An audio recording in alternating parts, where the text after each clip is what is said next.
Magandang gabi, ako si Dexter Ganibe. Ako naman si Meiji Cruz. Sama-sama nating tutukan ang mga galaw at desisyon ng ating mga politiko. Na may epekto sa ating mga Pilipino. Ito ang Politico Nightly. Mga senador, kongresista at iba pang opisyal ng gobyerno na dawit sa anomalya sa flood control projects sinampahan na ng patong-patong na kaso ng NBI.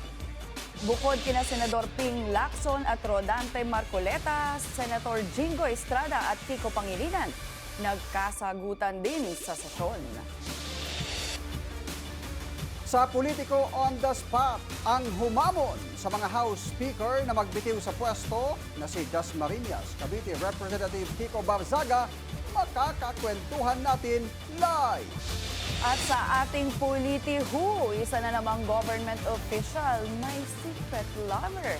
Ang siste, bukod sa kanya, ang girlfriend may dalawa pa palang boyfriend. Matapos makaladkad sa bumabahang kickback, pinapa-freeze na ng Justice Department ang yaman ng ilang politikong pinangalanan ng mga dating opisyal ng DPWH. Para sa detalye, narito ang Politico Update. Hiniling na ng Department of Justice sa Anti-Money Laundering Council ang pag-freeze sa mga bank account ng mga opisyal na pinangalanan ni Engineer Henry Alcantara. Sa ambush interview sa Senado, sinabi ni Justice Secretary Jesus Crispin Remulla nasa AMLAC na ang freeze order. Na-file na kasi sa DOJ yung kaso. Apa. That's what the AMLAC needs para mag-freeze order sila. Ayon kay Remulla, naghain na ng reklamo ang National Bureau of Investigation laban kina Senator Joel Villanueva, Senador Jingoy Estrada, ako Bicol Party List Representative Zaldico, dating DPWH Undersecretary Roberto Bernardo, dating Caloocan Representative Mitz Kahayon Uy, at dating Bulacan District Engineer Henry Alcantara. Indirect bribery at malversation of public funds ang isinampang reklamo sa DOJ. Hindi naman kasama sa nakasuhan si dating Senador Bong Revilla at si COA Commissioner Mario Lipana. Hindi pa, we will still look at into that and Lipana. Dalawa pa yun. Yung taga-COA. Taga-COA. Yung asawa niya na contractor. So ngayon, hindi na nila pwedeng galawin ang kanilang mga bank accounts? Yes, hindi na dapat ginagalaw. Na high blood si Senator Jingoy Estrada sa pahayag ni Senator Kiko Pangilinan tungkol sa PDAF scam. Bagamat walang binanggit na pangalan, natamaan itong si Estrada. Banat ni Senador Kiko, walang personalan. May Politico update si Hannah T. Sinuway ni Senator Jingoy Estrada si Senator Kiko Pangilinan dahil sa pahayag nito tungkol sa PDAF scam. Siguro kung yung Napoles cases nauwi dun sa halip na absuelto kulong, baka hindi na nangyari itong mas malaking kurakot. Plunder ang naging kaso sa mga mambabatas na dawit sa guni-guning NGOs ng tinaguriang pork barrel queen na si Janet Lim Napoles. Kalaunan, inabsuelto sila ng korte. Isa roon si Estrada. Sabi ni Pangilinan, maging senyales daw sana ang flood control scandal sa judiciary na bilisan at ayusin ang justice system sa bansa. Bagamat walang pinangalanan, tila natamaan si Estrada. President, let me put on record. Hinarap ko po ang mga kasong isinampa sa akin. Dumaan ako sa mahabang panahon ng paglilitis, pagkakakulong, at pati na ang mabigat na stigma na idinulot nito. Hindi lamang sa akin, kundi maging sa mga miyembro ng aking pamilya na taon ding nagtiis ng pangungutya, pangmamaliit at panghusga. Sa huli, napatunayan na walang sapat na batayan ang mga ipinukol sa akin na mga akusasyon. Hindi naman daw siya tutol sa Senate Blue Ribbon Committee probe kung saan dawit siya sa pagtanggap umano ng payola o kickback sa milyong-milyong proyekto. Pero huwag na sanang gamitin ang issue para impluwensyahan ng public perception.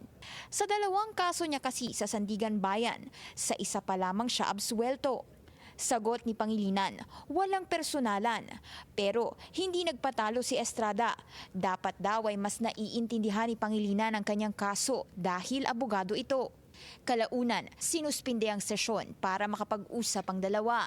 Matapos ang higit 10 minuto, nagkamayan na rin ang mga senador. Para sa Political Nightly, Hannah Tia, Bilyonaryo News Channel.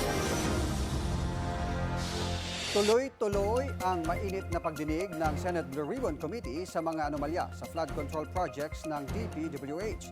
Idinitalya ni dating DPWH Engineer Bryce Hernandez ang naging pag-turnover ng umano'y bilyon-bilyong kickback ni Ako Bicol Representative Saldico. Ayon kay Hernandez, nasa 12 maleta na naglalaman ng tig-50 bilyong piso ang hinatid nila sa isang hotel sa BGC. Bagay na kinumpirma rin ng isa pang dating DPWH engineer na si JP Mendoza. Ayon sa mga dating opisyal, hindi nila personal na nakikita ang kongresista. Dinideliver lang daw kasi nila ang mga pera sa mga bahay ni Ko sa Taguig at Pasig. Bukod kay Ko, idinawit rin nila sa issue ang bumabahang kickback sina Senator Jinggoy Estrada, Gerald Villanueva at Bong Revilla. Samantala, mariing tinanggi ni Representative Ko ang mga aligasyon at giniit na handa siyang humarap sa proper forum. Handa naman makipagtulungan si Senador Joel Villanueva sa investigasyon kasunod ng pagdawit sa kanyang pangalan sa Senate Blue Ribbon Committee hearing ngayong araw. Sa regular session ng Senado, sinabi ni Villanueva na malinaw ang sinabi ni Engineer Henry Alcantara na hindi siya nag-request ng anumang flood control project. Katunayan niya ay nagtungo na siya sa ICI kanina para maibigay ang kanyang salaysay. I am ready, Mr. President, and my office is ready to be investigated, that the truth may come out. At katulad po ng pagdalo ko kanina, Ginoong Pangulo, sa ICI, nakahanda rin po akong bigyang linaw ang mga bagay na ito sa anumang forum o lugar at patunayan na mali, malisyoso at pawang kasinungalingan lamang ang ipinupukol po sa ating pangalan. Sa ibang balita, kinalampag ng US House panel ang White House na suportahan ang Pilipinas laban sa presensya ng China sa West Philippine Sea. Babala ng komite, posibleng malagay sa alanganin ang seguridad ng Amerika kung bawasan ang pondo para sa Philippine Coast Guard. Git nila, lalo pang tumitindi ang agresibong aksyon ng Beijing, kabilang ang paulit-ulit na pambabangga at pananakot sa mga barko ng Pilipinas. Sa pagbabalik ng Politico Nightly, makakasama natin ng live dito sa studio si Cavite 4th District Representative Kiko Barzaga. At makihula sa ating Politiho. Sino itong modelo na sabay-sabay na ginawang lover ang isang government official at 2 bilyonaryo?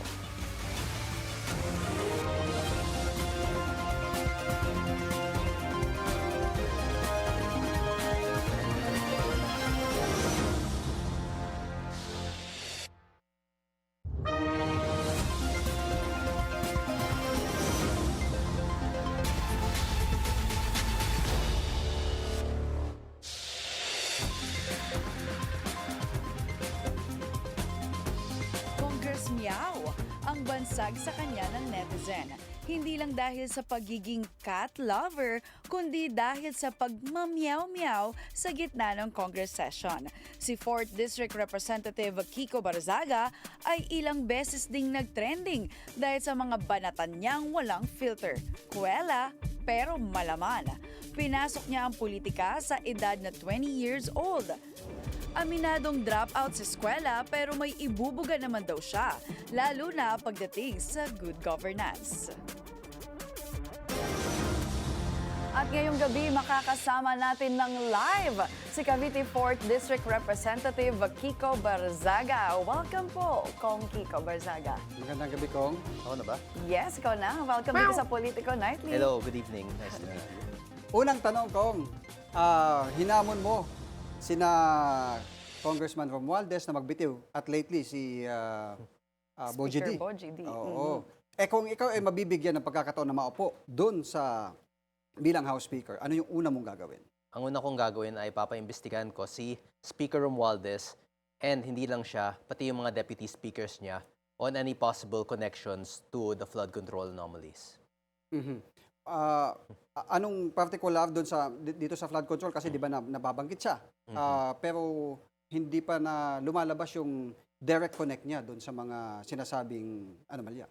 Na medyo mahirap yun kasi nasa kanya yung Marcos administration, nasa kanya yung buong Kongreso. So, si Saldi ko naman, baka yun yung gagawin nilang fall guy para doon. Sa kanya sisisihin yung flood control projects. But hopefully, if we have the numbers, we can also investigate Martin Romualdez. Anong gagawin mo kay Zaldico? Saldi ko, well, wala pa siya dito. So, we can't really say. Hopefully, we can bring him back here para ma-investigahan na namin. Can we trace back? Kailan ba nagsimula itong naging open ka dito nga sa against kay former Speaker Romualdez at ngayon naman kay Speaker Boji and ngayon with Congressman Zaldico? Paano ba nag-start yun? Because if I remember, ikaw ay Assistant Deputy Majority Leader before. Kumbaga kasama mo sila. Bakit ngayon parang against ka na sa kanila?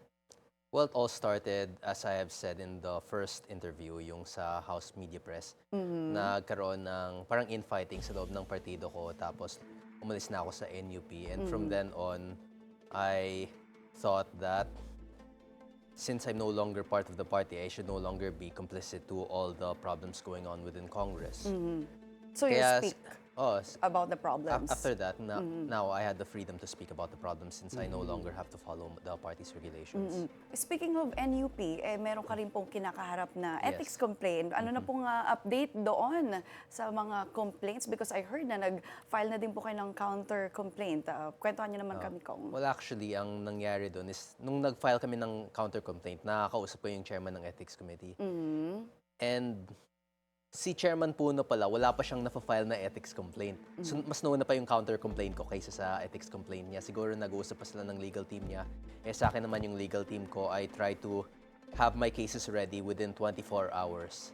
Okay, so may strict time limit sila. So pag may gagawin akong complaint or kaso, gusto ko ginagawa na agad para hindi na masyadong magpo-procrastinate. Parang Chairman advance Puno na sila naman. mag-isip kung may mga Advance na. gagawin ka man, kung may mga sasabihin ka mang Kasi may mga standard statement. templates naman yung mga kaso eh. So, just yung content lang yung pinagkakaiba. Pero yung select, for example, yung magiging respondent, complainant, and then yung nature of the case, and yung citations na mga kaso usually na pinagsama-sama, na may Naka-ready na? template na may mga naka-ready na yung mga ganyan. So paano yun kung wala pa palang complaint pero mayroon ka ng counter complaint? Oo. Ano sabi ng ethics committee sa iyo? Wala naman masyado. Parang okay lang. Kasi hindi naman siya counter-complaint as in na kailangan talaga may Parang complaint explanation na mo doon sa allegedly na nirereklamo sa iyo kasi 'di ba nung last week nag-press con sila Kong Puno about doon sa plano nga nila. So inunahan mo na ng Inunahan sagot. ko na. Pero ang problema kasi doon ay naka-reference yung complaint niya sa complaint ko kasi kala ko may complaint na siya. But even without a complaint from Chairman Puno, di pwede ko namang i-reference din yung naging press con niya and that would still be valid for an ethics complaint since he was a sitting congressman during that Kong, time. last Friday, nakausap din namin si Kong Rene of Kabataan Party List. And kumbaga nagkaroon ka na din daw, may mga ilang Congress people ka na rin kinausap. At nagpahayag ka rin ng kagustuhan para sa House Speakership. Is that true? Yes, I want to be House Speaker. Bakit? And ano naman ang gusto mong reformang mangyari sa Congress amidst this scandal? Well, firstly, may mga plano na ako for Congress as I've stated and has sinabi din ni Chairman Puno siguro yun yung plano ko para sa mga deputy speakership. Ang problema kasi ngayon ay lahat ng mga deputy speakers is based on loyalty or closeness, based on connections with the numbers. current House speakers. So for example, pag ikaw yung nanalong speaker, ang 10 na pinaka-close mo, yun yung gagawin mong deputy speaker. So there's no representation for other political beliefs, ideologies. Ang plano ko for deputy speakerships, if elected speaker, is that I would elect one deputy speaker from various political groups, political factions, so that they may all represent their own beliefs. And secondly, di ba nagkakaroon tayo ng mga problema regarding sa mga travel times, since laging wala sa bansa yung mga pag kinakasuhan, wala sila sa bansa. I plan on creating, hindi naman law, but a signed petition or something similar to that, where all sitting congressmen, at least until December of 2026, would not be leaving the country unless for work purposes. So, bawal lang magbakasyon ng mga congressman? Until Paano na December pag-holiday? 2026, so pag December Okay. pwede na yun. But we must first focus in changing and revising Congress. Since lahat ng ito nagka-problema dahil sa Kongreso, we must first fix the lower house. Okay, And we isang should quick take that time reaction to do so. Kong.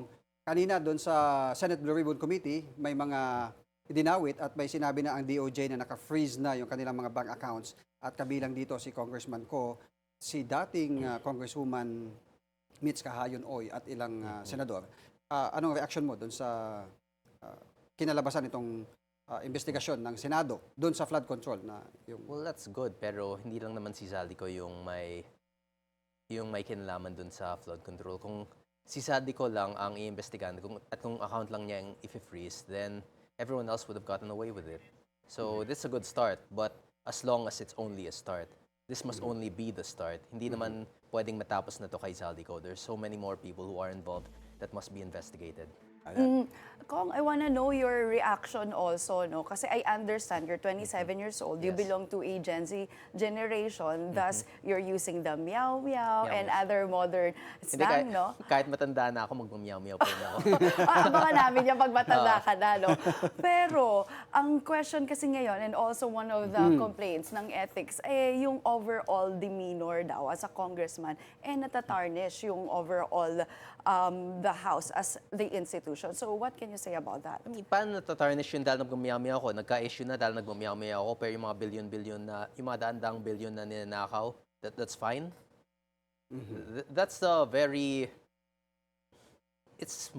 there are multiple sides to this issue.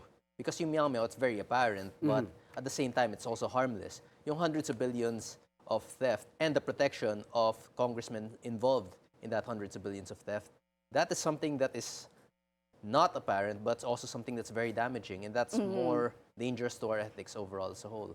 Alright. May video po na nais natin ipakita Okay. kay Kong. yan, oo. At alamin natin ang kanyang reaction. Date with Congress Meow Kiko Bersaga. Session na. Yun, no? Tingnan mo, happy-happy lang, oh. Ang daming pinatay. Ang daming nakulong. Pero happy-happy lang silang lahat. Well, ganyan ang buhay-buhay. Ang buhay ay wala. Foremost, anong ibig sabihin at sino po ang tinutukoy nyo? Sa happy-happy lang? Well, I'm talking about the House as a general whole because they are so detached from what's happening on the ground and what's happening with the people. And secondly, tinutukoy ko din si SILG Remulla kasi siya yung nagsabi na walang namatay doon, di ba? Zero casualties. But You're as talking we've- about the protest Yes, nung the recent September protest 21. on September. Sa Mendiola, yung, actually, overall protest. So do you have the data? Yes, Or we- do you have the evidence na meron talagang Yes. nasawi? Actually, we are compiling the evidence so that we can file a human rights complaint. So Pero masasabi hindi mong sa- mapapasinungalingan mo ang statement ni SILG Remulla. Well, actually, the statement has already been refuted when they stated that someone was stabbed. So, I think, nag-retract na siya ng statement doon. So, isa na yung namatay. Mali mo bukas, baka sabihin niya, dalawa o tatlo na. There are more and more videos circulating and possibly upwards to 30 people were killed during the protests. Ito, mga short and sweet questions Yeah, sa ating light mga news katanungan. na Light news, tayo. oo. Doon sa humihirit ka daw na gusto maging speaker, pero nung kagawad ka, wala ka daw nagawa. Anong sagot? Ha? Sino nagsabi nun? Yung mga, siguro, yung mga Well, kumalaban. firstly, Mga ibang netizens. Okay. Well, firstly, nung first term ko, marami na akong nagawa. I was in the tourism committee, walang masyadong nagagawa doon. But I was also in the task force. I was working in yung sa pandemic. Ako yung umiikot-ikot, namimigay sa mga So marami naman frontliners. nagawa. Next Yung- question. Alright, Nung may second term pa ako eh. Okay. Yung second term ko naman, doon na ako naging Peace and Order Committee. Doon mas lalong dumami yung mga ginawa ko. Yung sa fire code namin, hindi ko natapos yun, pero natapos yun ng sumunod na konsel sa amin. Yung sa CCTV ordinance na ginawa ko. And then, mostly kasi nung, near the end of my second term, si Kong PD nasa, ginagamot na siya in America. And then, si Mayor Jenny naman ay, kasama niya, lagi siyang bumibisita kay Kong PD since she is also a nurse and she believes that it will be to the best interest of his health if she was with. Oh, so you took the Yes, role So ako during yung as naging, nung ako yung konsehal ka. naging vice mayor noon kasi ako yung #1 counselor. Yeah. So, Or fast Alright, talk. Kong. Last Fast talk talk tayo. na ha. Fast Ito, talk. very light lang. Ano ba ang iyong isang nightly routine? I pet my cats. Oh. Meow, meow. And my dog. So Oh, doon my dogs. natutulog sa kwarto may mga cats Hindi, mo? they're crazy. Hindi ko sila pinapatulog sa kwarto ko. May cat door ako, pero pag matulog na, bye-bye na silang lahat. Bawal na sila. Kasi hindi ako makakatulog at kailangan ko din naman ng tulog para sa work ko eh. Alright. Maraming salamat Maraming salamat once po again. sa iyong pagpapaunlak sa aming Thank you. invitasyon sa inyo at pagsagot sa aming mga katanungan. Nakausap po natin si District Representative ng 4th District ng Cavite, Representative Kiko Barazaga. At sa aming pagbabalik, daho ang government official na tinulong ng modelo kasabay ng 2 pang bilyonaryo. Manatiling nakatutok sa Billionaire News Channel.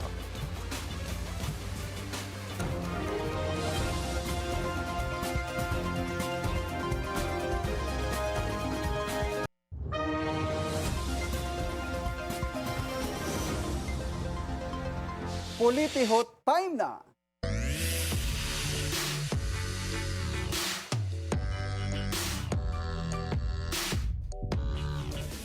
Eto, makihula kung sino, ito politiho ha, hindi ito yung good vibes. Makihula kung sino itong government official na bagamat matinik sa mga bumabahang kickback, tila nabitag naman sa maladyosang look ng isang modelo. Ayon kasi sa ating source, isa lang ang opisyal sa 3 ginujowa ng nasabing babae, kung saan 2 bilyonaryo raw ang kakumpetensya ni subject. Pero ang the best dito, kay government official pa rin umuwi ang modelo. In short, parehong nagiging side lover lang ni model ang mga bilyonaryo na tumataginting ang halaga ng mga negosyo. Kabog! Hindi tuloy maiwasan na tila pagtawanan si government official, lalo na't it's a tie, yung dalawa. In short, cheater, cheat the cheater. Uy, ang galing naman doon. Pero siyempre, Ito yung- we don't support yung mga cheaters, pero talaga Oo. namang politiko at saka bilyonaryo ang kanyang natuhog. Oo nga. Pero ang good daw doon, kay politiko siya umuwi. Yun ay good na yun. Oo, yung clue, yung politiko sangkot sa flood control. At maraming salamat sa inyong pagsama sa amin ngayong gabi. Ako si Dexter Ganibe. Ako naman si Meiji Cruz. Hanggang bukas dito sa Politico Nightly!